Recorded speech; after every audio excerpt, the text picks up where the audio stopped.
पिछले भाग में हमने आपको चौहान समाज की तमाम राजनीतिक पार्टियों में से एक आम जनता पार्टी सोशलिस्ट की स्थापना के बारे में बताया था, पार्टी के उद्देश्य के बारे में बताया था। चलिए इस भाग में हम आपको बताते हैं उन उद्योगपतियों के बारे में जो पार्टी के साथ मजबूती से जुड़े हुए हैं और चौहान समाज की सेवा के लिए तत्पर रहते हैं। जी हाँ, बेहद ही कम समय में इस पार्टी ने मील का पत्थर स्थापित कर लिया है और तमाम लोग पार्टी से लगातार जुड़ते जा रहे हैं। इनमें मुंबई से विजय चौहान, राम अवध चौहान, ज्ञानचंद्र चौहान, रंजीत चौहान, ज्योति चौहान, दिल्ली से विनोद नेगी आदि उद्योगपति फाइनेंशियल सपोर्ट करके पार्टी को मजबूत करने का काम कर रहे हैं। इन सभी का विचार है कि चौहानों का इतिहास वीरता, युद्ध और राजनीतिक प्रभुत्व से जुड़ा हुआ है, विशेष रूप से पृथ्वीराज चौहान जी के शासनकाल से ही।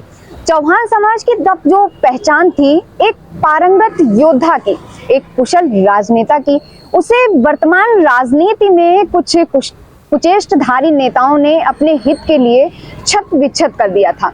अब आम जनता पार्टी सोशलिस्ट चौहान समाज को वही सम्मान और अधिकार पुनः दिलाने के लिए प्रयासरत है।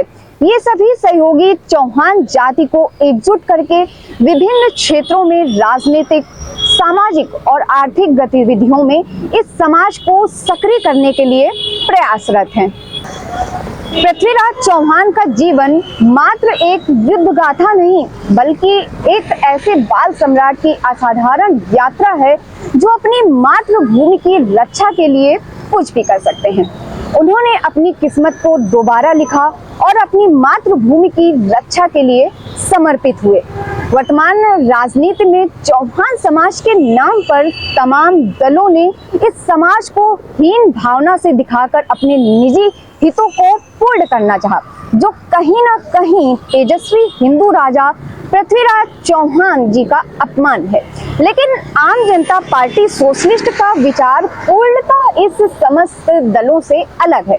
पार्टी से जुड़े तमाम सदस्यों और कार्यकर्ताओं का प्रयास है कि समाज की जो शौर्य गाथा थी उसे ही दोबारा जीवंत किया जाए।